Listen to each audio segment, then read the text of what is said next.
เมื่อวานนะวันเหมือนไหนค่ะกำผ่าลินเมืองที่เขาค่ะ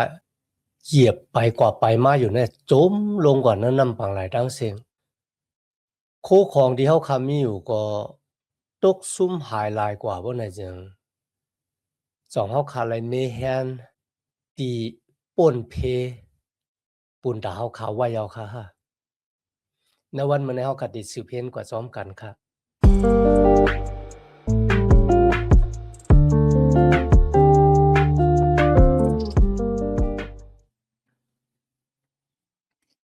มาสงค่าพี่น้องผู้ชมยินเสียงใต้ตีนับยามกูจอกูปายามหลีกตั้งสายลมอีกปาดังขาวลุงแรงเปิงเลยมัดทบพบยากันกว่าแทงวันหนึ่งค่ะย้อนหาตั้งหักเมตตาตั้งนิมเจอตั้งโจมซื้อมนเปียวที่ลูกตีเถาลาพระเป็นเจ้าคามาแต่อยู่ในสุดาสักของเขาคากว่าหังเผอหังมันเสกรรมค่ะในวันเมื่อเขาคามาถึงแก้มสลามคาน46 47 48แก้มสลามคาน46ถึง48 3คันลีลีเขาอ๋อแล้วคันที่46เลยค่ะหูคอมันมีชื่อว่าพระเป็นเจ้าเป็นตีเฮกังป่นเพครับพระเป็นเจ้าเขาค่ะเป็นตีเฮกังป่นเพเนี่ยครับอันนี้เป็นความที่เขาห้อง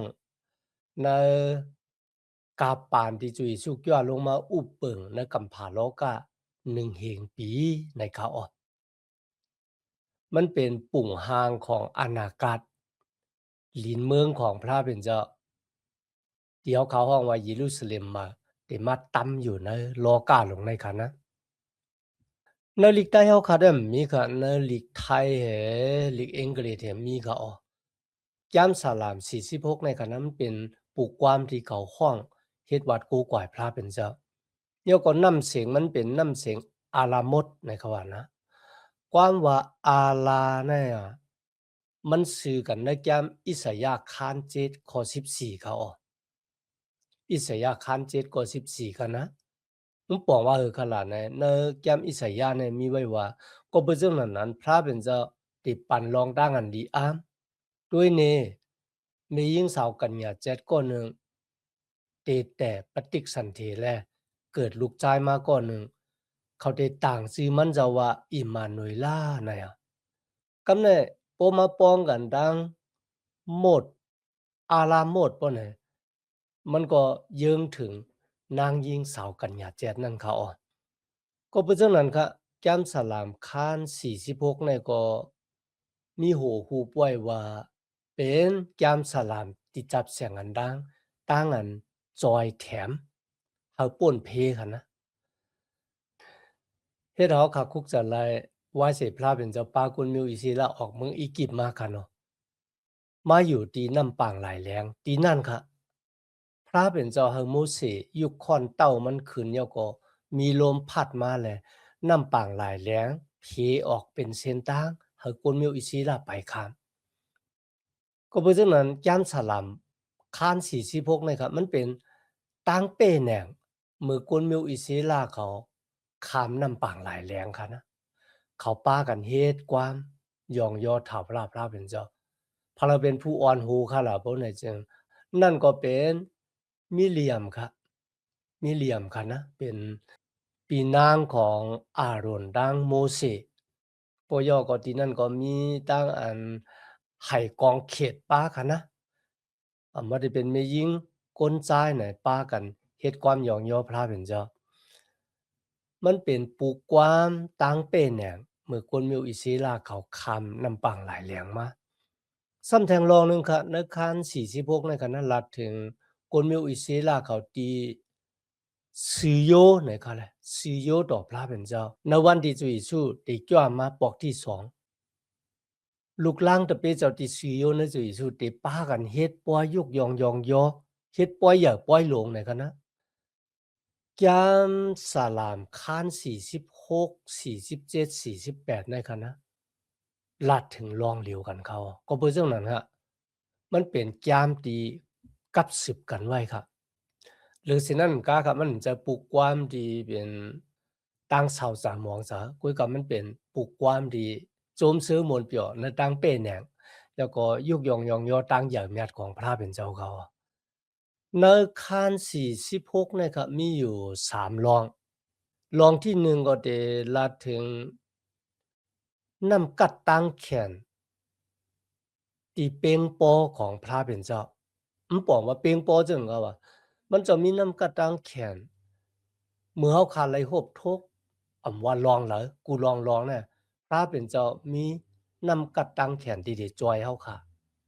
เปงโปอเนี่ยค่ะนะมันบอกว่าเฮาได้มีดังเป็นเนี่ยรองที่2ก็จะเป็นตั้งมันเข่งในพระเป็นเจ้ารองที่3ก็จะเป็นตั้งเหยื่อเมียดของเถาลาพระเป็นเจ้าเขาเขาเข้ามาด้วยในข้อที่1ถึง3ครับลัดถึงรองน้ำกัดตั้งแขนที่เปงโปอของพระเป็นเจ้าพระเป็นเจ้าเป็นที่อันเฮาสอนปึงอีกตั้งแห่งดันโคเฮาแลเป็นรองอันมาจ้าจอยแถมเฮาหน้าลงหลังเนื้อขิงย่ามเหมือนเฮาทบเพนั่นอ้อปื้อไหนแลพิกซ้ำปัทวีลินเมืองสันค้อนแลลอยลงดังหลายตกเขากว่าเนื้อน้ำสมุกตราอันดึกอันลำปิกซ้ำปังหลายตั้งหลายหม้อหึงห่างเสียแลขุนกว่าโอนกว่ากุ้งลอยตั้งหลายสันค้อนตุ้งหนึ่งก็ปือแรงน้ำเปิบน้ำที่พังแห้งหนาเสียก็เฮาตักอ่ำกูอ่ำเฮเข้มจะในแก้มสลามค้าน34ข้อที่8เรามีไว้ค่ะนะว่าผิดบ้างพี่น้องเขามาจิ้มโดยรู้พระเป็นเจ้าป้าในอย่างเมียดนะก็ตีซอนปึงเฮาป่นเพอยู่นะมันเจ้านั้นก็มีตังโจมเสือมวนเปียวในโยหันค้าน7ข้อ17ค่ะนะปกนก็ละคัดจาบุญดาเดเฮ็ดจอมหนังอโลของพระเป็นเจ้ากวนก็นั่นก็ตีหู้จักความสั่งสอนของพระเป็นเจ้าอันนี้จะอีสู้ลาดไว้ค่ะเนาะ แก้มสลามขอในกอลาดเหนียวค่ะว่าพระเป็นเจ้าหมอมีน้ำกัดค่ะนะเปงปอปุนดาติจอยเฮาค่ะอำวัดติฮบทบอีสังลองเล็กลองอย่าลองตั้งหยาบผืดลองตั้งไม่ใจกี่เจ้าเนี่ยพระเป็นเจ้าเนี่ยมันเจ้ามีน้ำกัดตั้งแขนเปงปอปุนดาติจอยเฮาค่ะมีติเติงค่ะนะเหมือนก้นเหมือนผีไหนค่ะพระเป็นเจ้าจอยเฮาไหล หรือฉะนั้นก็ค่ะมือกำผาล้อกาลงเนี่ยมีตั้งแหลกหลายค่ายปุตินเนี่ยว่ากำผาก็ติโจมลงก่อนนั้นนำปางหลายในกันนะมันเป็นลองดังที่ลีกูลีเฮดแต่ๆในกันแหละพี่น้องค่ะมีผู้อ่อนโหภายศาสนาก็ที่เป็นก็ที่เผเกิงออกมาเป็นโปรเตสแตนต์เขามีชื่อว่ามาร์ตินลูเทอร์ค่ะนะที่แต่งก็มีคนที่เขาเผอ่อนตั้งเขาอยู่กุยกับมันมาออกอย่างเนื้อกาปานเขารวยตูเขาค่ะเนาะ มาร์ตินลูเทอร์ก็ในค่ะนะเขาเกี่ยวแก้มสลามค้าน46ในแต่ว่าปย่อเขาก็จับเป็นความเดียวเขาห้องพระเป็นเจ้าเป็นตีสวนปึงของข้าในเขากับแนวขามาด้วยข้อที่4อันในเดลัดถึงลองตั้งมันเข่งของพระเป็นเจ้ามีแม่น้ำแม่หนึ่งอันไหลนั่น จางเอาตั้งอันจมซื้อไหลเข้ากันในเวงพระเป็นเจ้าจู้กะตีเฮิรนอันมดจางพระเป็นเจ้าอันสูงหนาเสเปินกิ้งวาบอยู่นั่นอ๋อนะครับพี่น้องค่ะหันกันนะนั่นเป็นปุ่งหางของแม่น้ำแม่หนึ่งค่ะนะที่ไหลเข้ามาค่ะเนาะเมื่อลัดถึงแม่น้ำค่ะเสียเจ้าป้าหนึ่งก็ว่าเป็นแม่น้ำแต้ๆก็ไหลอันไหนกันนะว่าหน้าต่างอันเฮาคาเตผูกเตซ้อมในบ่มีแม่น้ำไหนมันเฮ็ดไหลนั่นขนาดเนาะก้อยหน้าที่ในคันนะเมื่อลัดถึงแม่น้ำสายน้ำเนี่ยมันเยื้องถึงคอความของพระเป็นเจ้าเมื่อเฮาก็อ่านในแก้มสลามคันหนึ่งค่ะเนาะว่าก็ที่มีตางโจมซื้อหมุนเปี่ยวนั่นน่ะเขาเป็นก็ที่เหมือนเจ้งหนังต้นไม้ที่ผูกไว้หิมแม่น้ำนะครับ เมื่อละถึงแม่น้ำนั่นก็มันก็เยิงถึงน้ำคำตราพระเป็นเจ้าโอ้ยก็มือเขาก็อ่านเนาะเยสเกลาคาน47กันนะอันนั้นก็ละถึงมีแม่น้ำสายหนึ่งไหลออกที่ปะหลางของพระเป็นเจ้ามาในเขาอันนั้นก็เป็นข้อความพระเป็นเจ้าแล้วก็จังญาติคาน22ข้อที่1ค่ะนะ ในก็ลาถึงมีแม่น้ำที่เป็นแม่น้ำอาสากใสเหมือนจังหนังก๊อกผ่านลูกตีปะลางตีพระเป็นเจ้านางบุญไหลลงมาหน่อยค่ะพี่น้องค่ะมืออ่านนะสมัยแก้มลิกเนี่ยที่เขาคาเลยหันว่าพระเป็นเจ้าเขาค่ะเป็นพระเป็นเจ้าตีมันเขิงเขาขัดด้วยนะข้อที่5 ถึง 7ค่ะพระเป็นเจ้ากิ้งวาบอยู่ในเวงนั่นแหละเวงนั่นตักเต็มเลยมีตั้งอันย่าแล้วละพระเป็นเจ้าตักจอยแถมมาจ้ามันขิงกลางเลยเจ้าออเมียวกุนตั้งหลายอ่อนกันโมนั่นอยู่หึ่งห้างแลซึ่งจึงวันเมืองตั้งหลายอ่อนกันสั่นไว้อยู่อ้อพระเป็นเจ้าปล่อยเสียงผ้าหลังมันเจ้าแลลินเมืองในเจิมกว่าอ้อถามว่าพระเจ้าอนันตดันโคนั่นมีอยู่เลยกันตั้งเฮาแลพระเป็นเจ้าเมียวอยากกุบนั่นเป็นตีอันเฮาซอนปึงอ้อตีในหลายๆว่าเมียวโกนตั้งหลายอ่อนกันโมอยู่หึ่งห้างแลซึ่งจึงวันเมืองตั้งหลายอ่อนกันสั่นไว้อยู่นะครับพี่น้องครับในก็ลาถึงกาปานอ่อนตั้งที่จุยสุดที่จั่วมาคันเนาะแต่มีตั้งตุกค่าอย่าหลงปอบอกเป็นมาแผ่นดินไหวที่ในเลยลาว่าหลินเมืองเจิมกว่านะครับนะก้อยกะก้นตั้งหลายที่ซื้อโยต่อพระเป็นเจ้าที่หากอยู่เสกูยำพระเป็นเจ้าซื้อโยต่อพระเป็นเจ้าในคันนะเขาทั้งหลายตีเลยขามตั้งอันพระเป็นเจ้าเก็ดเขกลางมาจ้าจอยแถมเขาก็ตีห้องความยองโยพระเป็นเจ้าว่าพระเป็นเจ้าผู้ใหญ่แม่เลยสูงสุดมีอยู่เลยจอมเฮาทั้งหลายพระของยากุบเป็นที่ป่นเพอันแต่ละตั้งหลายนะครับกำเนิดคำมาด้วยตั้งเหยื่อเมียดของพระเป็นเจ้านี่นะในข้อที่8ข้อที่9ครับอ่อนกันมารู้ตุ้ยลองดังอันเถาลาพระเฮ็ดเป็นไว้นั่นตามันเจ้าเลยเฮ็ดเป็นมาลองดังอันลีอามน่ะลงหลังกันเนลินเมืองในออมันเจ้าเฮาซึกอันตึกโตกันเนลินเมืองในตั้งหมดถาดเหยียนเหย้ามันเจ้าฮักกลางตั้งหลายแปดแตบหอกตั้งหลายเป็นปอดเป็นปิดตูดล่อมาซึกตั้งหลายแปดที่ในลาดถึงตั้งอันเจ้าเยซูจ่อมาในโลกาเจ้าเมสสิยาที่จ่อมาในโลกาเนี่ยมันเจ้าที่มาเฮ็ดสังขารบ่ไหนที่ในไล่แต้มไว้ว่าเมื่อเจ้าเมสสิยาจ่อมาเนี่ยในโลกาเนี่ยครับมันเจ้าที่มาจีอย่างตะละที่เฮ็ดให้ป่วยตึกปางตึกเนี่ยถาดเย็นอำว่าปืนกลางมันเจ้าก็ที่ฮักแปดที่เผาแปดล่อมาจังได๋ครับอันนี้เป็นตั้งอันพระเป็นเจ้าที่จีอย่าง ที่เราคักคุกจะเลยนกยามตันเยลาคาน2 ข้อ 45ที่เจ้ามุญญาคุณคำนี่ผู้กัดนิจานอนผันหนะพี่น้องค่ะตองค่ะนะมีหมักหินห่วยนึงกิ่งลงมาแล้วก็มาหล่อใส่หูนางช้างถูกคำนั่นน่ะเฮ็ดให้มันเหลียวพองกว่าอันนี้มันยึงถึงตั้งอันจุยสุกิเตมาจีอย่างโลกาเนี่ยปโยก็หมักหินห่วยนั่นจะใหญ่ขึ้นปเต็มกำผาในกันนะ กำเนิดสุดเขาเขาก็ฮู้ว่ากำผาห้วยเนี่ยที่มีปอยตึก Armageddon นั่นค่ะนะที่มีปอยตึก Armageddon เนี่ยวันนั้นน่ะมันจะเป็นปอยตึกปางตึกที่ใหญ่หลวงแต่ว่าๆกำเดียวกันนะกำแล้วก็สืบด้วยข้อที่10 11ค่ะมันจะมีอะมิ่งว่าอ่อนกันกึดแปดตั้งอันตึกต่อกันตาผู้แจงรองอันเขาเป็นพระเป็นเจ้านั่นตาเขาเป็นเจ้าอันสูงเมียเสเปิ้นกันเนอเมียวโกนดังหลาย เป็นเจ้าอันสูงเมียเสเปิ้นกันเนอหลินเมืองในออว่าหนังในออถ้าเวลาพระเจ้าอนันตตันโคนั้นมีอยู่รวยกันดังเฮาออพระเป็นเจ้าเมียวยากูบนั้นเป็นตีอันเฮาอิงซอนปึงออในข้อที่10ในกันนะฮู้แจงลองอันเก่าเป็นพระเป็นเจ้านั่นตาอ่อนกันกึดแปดตั้งอันตึกโตกันตาเก่าเป็นเจ้าอันสูงเมียดหนาเสเปิ้นกันเนอเมียวโกนดังหลาย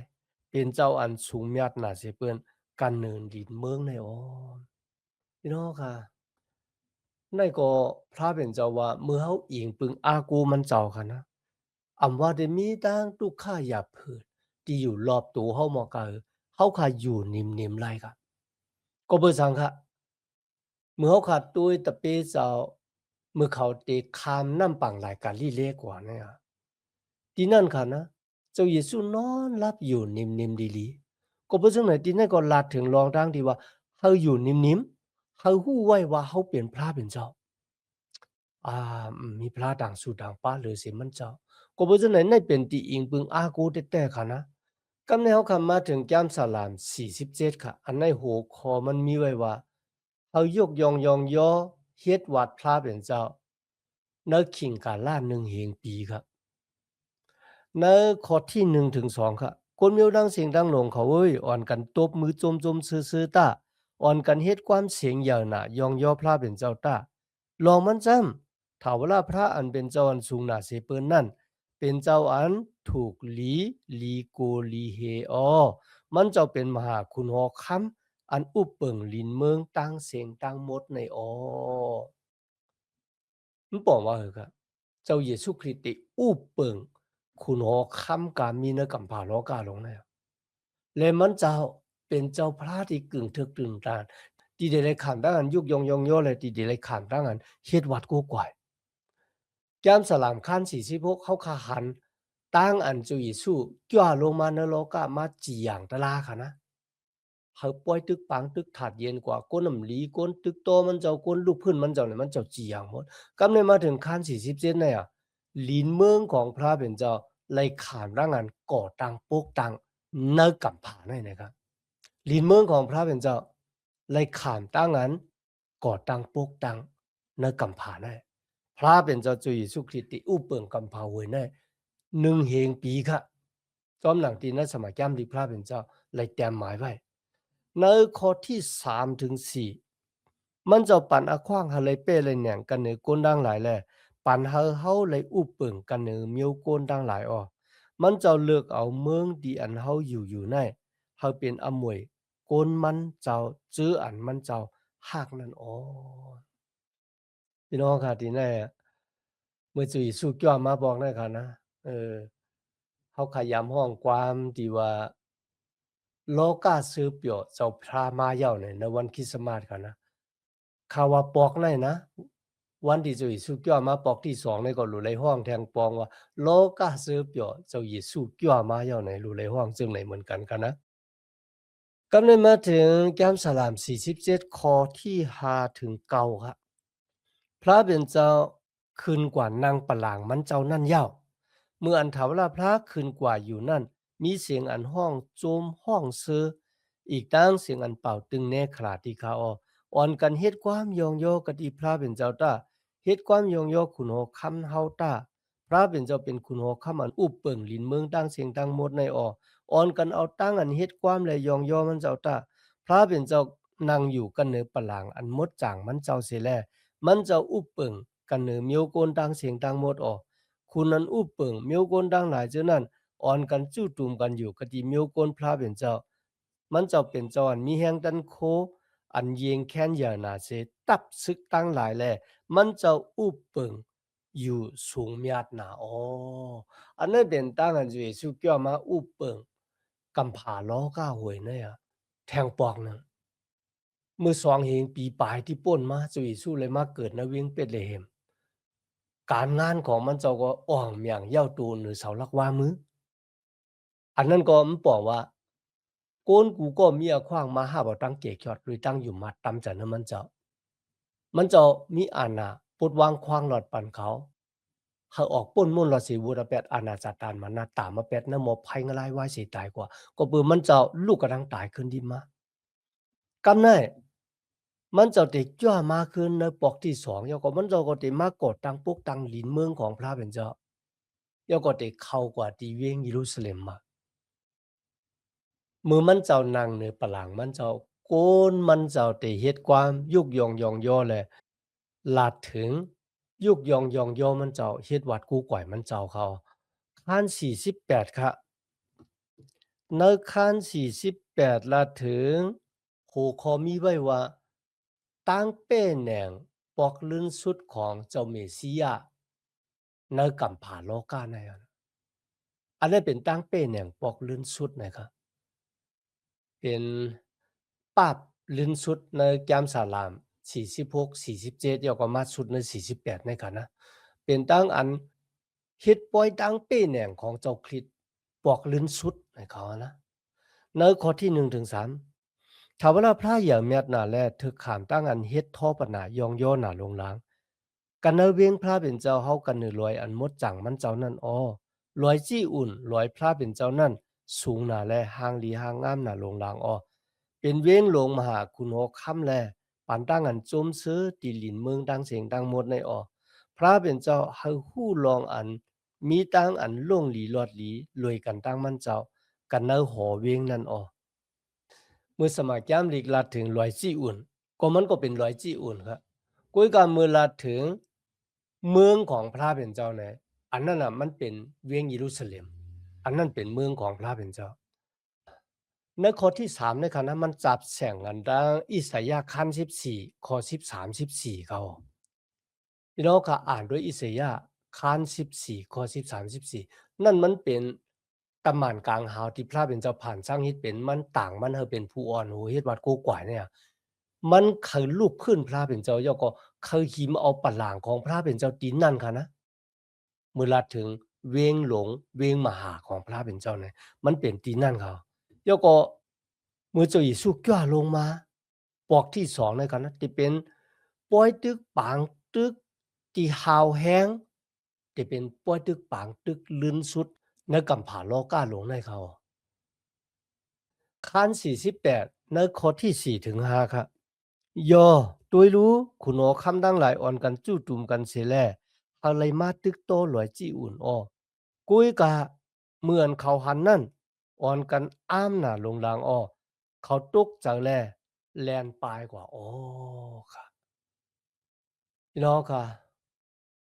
ในกาปานที่จุยสุคริตมาอุปเปิงในกัมพาโลกา1เหงปีนั่นค่ะนะวายสิมันจะอุปเปิง1เหงปีเอาค่ะพระเป็นเจ้าได้ปล่อยจาดานมานาดออกมาค่ะว่า เนอขิงไงกะมันตีกว่าจู้ลูกซึกตั้งหลายมาโยก็ปุนดาได้มาตึกโตกันดังพระเป็นเจ้าเมื่อเขาก็อ่านเนอแก้มเปียติคานเช้าข้อที่7ถึง9ค่ะแก้มเปียติคานเช้าข้อที่7ถึง9ดีนั่นค่ะพระเป็นเจ้าได้เอาไพ่ลูกเมืองกลางอามาเผาแปดกุนทั้งหลายในเขาออกในข้อที่8ค่ะคาน48กาหนังอันเฮายามยินลองอันพระเป็นเจ้าเฮ็ดนั่น